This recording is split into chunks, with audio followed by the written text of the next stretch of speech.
Well, well, well. What a darling little thing you are. Would it really be so vain to fall in love with something like you? I'm sure you have a lot of questions. Who am I? Who are you? How did you end up in such a grimy little office? Why is my little office so grimy? Why is my grimy office so little? How do I live like this?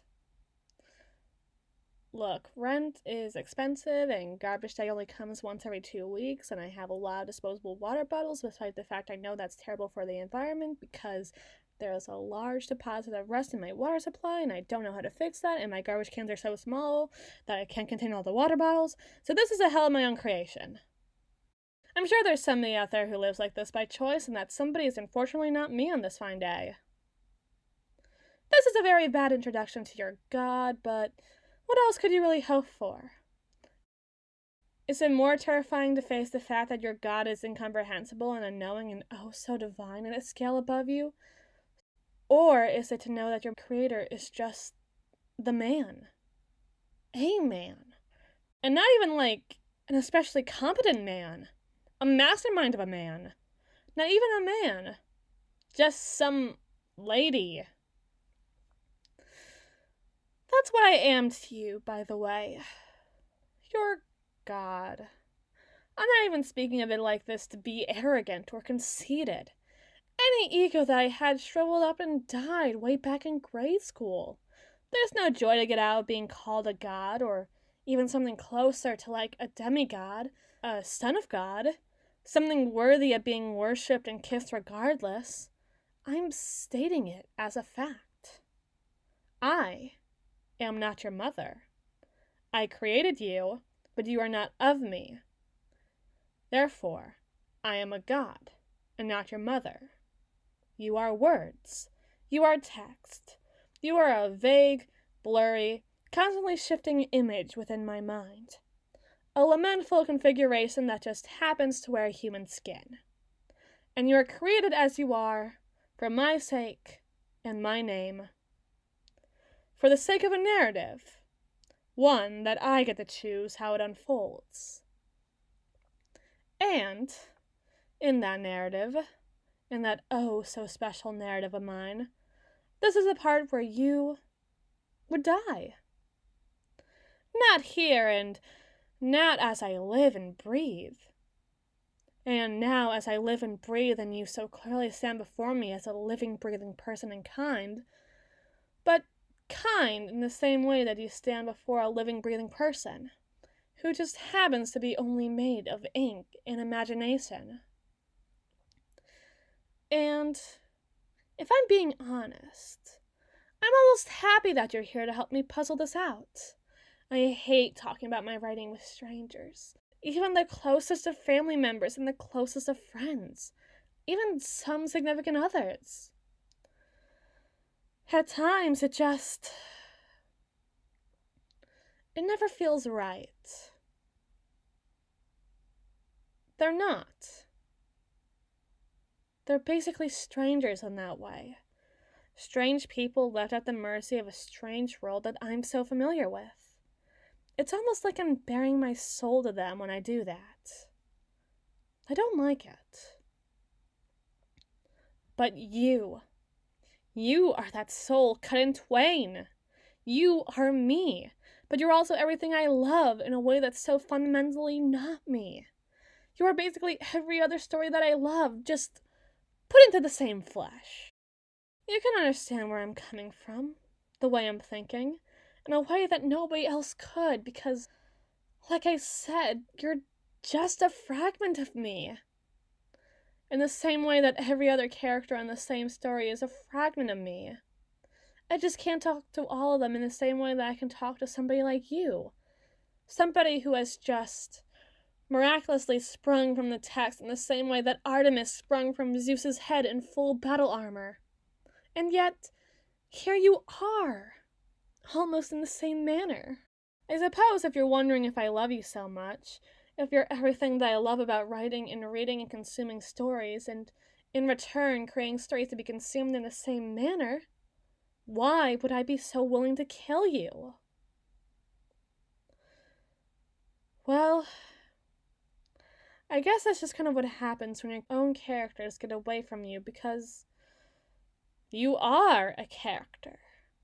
But you're also a person, and I have to understand that now, on some level. And well, let's face it.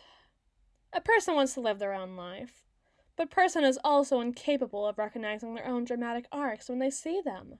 A human is never really aware of what genre of story they are in. They don't know if their lives are going to end in a horror or tragedy. They don't know if the rest of their lives are going to be a comedy or a romance. Bonnie and Clyde are so often paired up as the same kind of tragic romance as Romeo and Juliet. But are they really so similar? Do you think they ever even knew that they were going to be that tragic romance of the ages? And was there anything they could do to stop that? Stop it? Even if they did? That's the arc you seem to be suffering under right now, you see. There's nothing that explicitly points to your death within the narrative. But that's kind of the point of a character death like this. It's supposed to be shocking, ravaging, tragic. Because, let's face it, nobody really knows when they're going to die. And to kill off a character like you, who's still in the middle of your arc, still in the middle of learning and growing and challenging and changing yourself for the sake of the better, not only does that make it all the more tragic, but it's also startling and realistic. It'll really grab the reader by their eye sockets, you know? Audiences are fickle. They need something that'll grab them, and grab them fast. A narrative where they don't know that nobody is safe is gripping and suspenseful. It'll keep them on the edge of their seat for days! Maybe I should elaborate more on what kind of writer I am. I am a web novelist. Provided that my works are popular enough, they'll be printed and bound and sold in real-life stores and bought by real-life people. But to get that readership, I need to be legitimized, and a man like that, I need a captive audience. I need an audience that'll always come back. And your death is the very thing that'll do that. Or, at the very least, shake up the status quo enough to give the audience enough tension to read. Even just a page more. Just one page. That's all I can ask. Just one page more. Just a second more. Isn't that all anyone wants? I mean, really? I suppose I have to consider whether or not killing you off now is murder, in the same way that killing an actual person would be. I suppose it would be the same question as if being fully in love with you would be the same as narcissism. Because, well, I do think that I love you. How could I not? How could I not look upon my own creation without joy and love in my eyes? How could I not look at somebody like you who embodies everything that I love and not love you for it? I am no Victor Frankenstein, in the same way that I am no Herbert West. You are my blasphemy before what God, and I cannot help but worship you for it. In a way, you dying is supposed to better me as much as it betters the narrative. I'm supposed to become a stronger writer after this. One who doesn't just drop every single trait that they love into one single person in hopes that they'll thrive.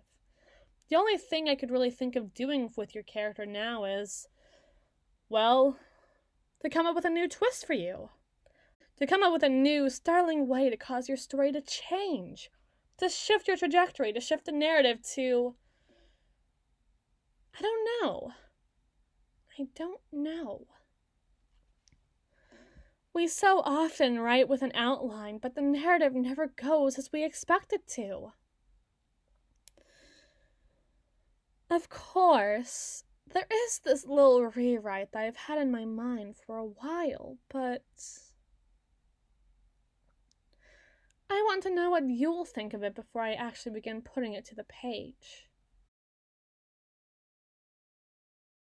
I've been thinking, instead of you dying, painfully and horribly, forced to suffer in anguish, page after page after page, until I run out of a proper synonym for pain, well, what if you fell for me instead?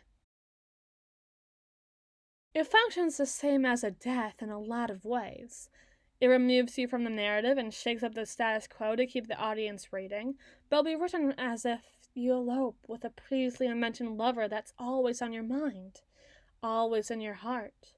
She's a bit of a dork, sure, but nonetheless, you can't help but be endeared by her, in the same way her face sits when she's thinking about something especially tricky, or how excited she gets about being able to use her umbrella, or get a new pair of flats, or, well, practically everything she does. Because that person, that girl, she's me. And she's promising you a life after life, where you won't need a single flower on your grave. Well, although my interest in you comes from a lot of places, rest assured, within the man-building-man community, consider me something closer on the spectrum to Rocky Horror than anybody else. I've built the person I want to see out in the world, and maybe other places if you are oh so inclined in the ways I've written you to be. The only surprise here is that you actually came to life. Maybe it's my love that did it. Maybe it's my love that allowed for you to pierce the veil between fiction and reality and save your wretched soul and save your life. Would you really do me so wrong to say it otherwise? You're a protagonist, after all.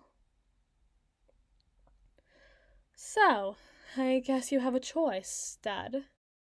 Love or death. Life after life of love, or brutal and unkind death.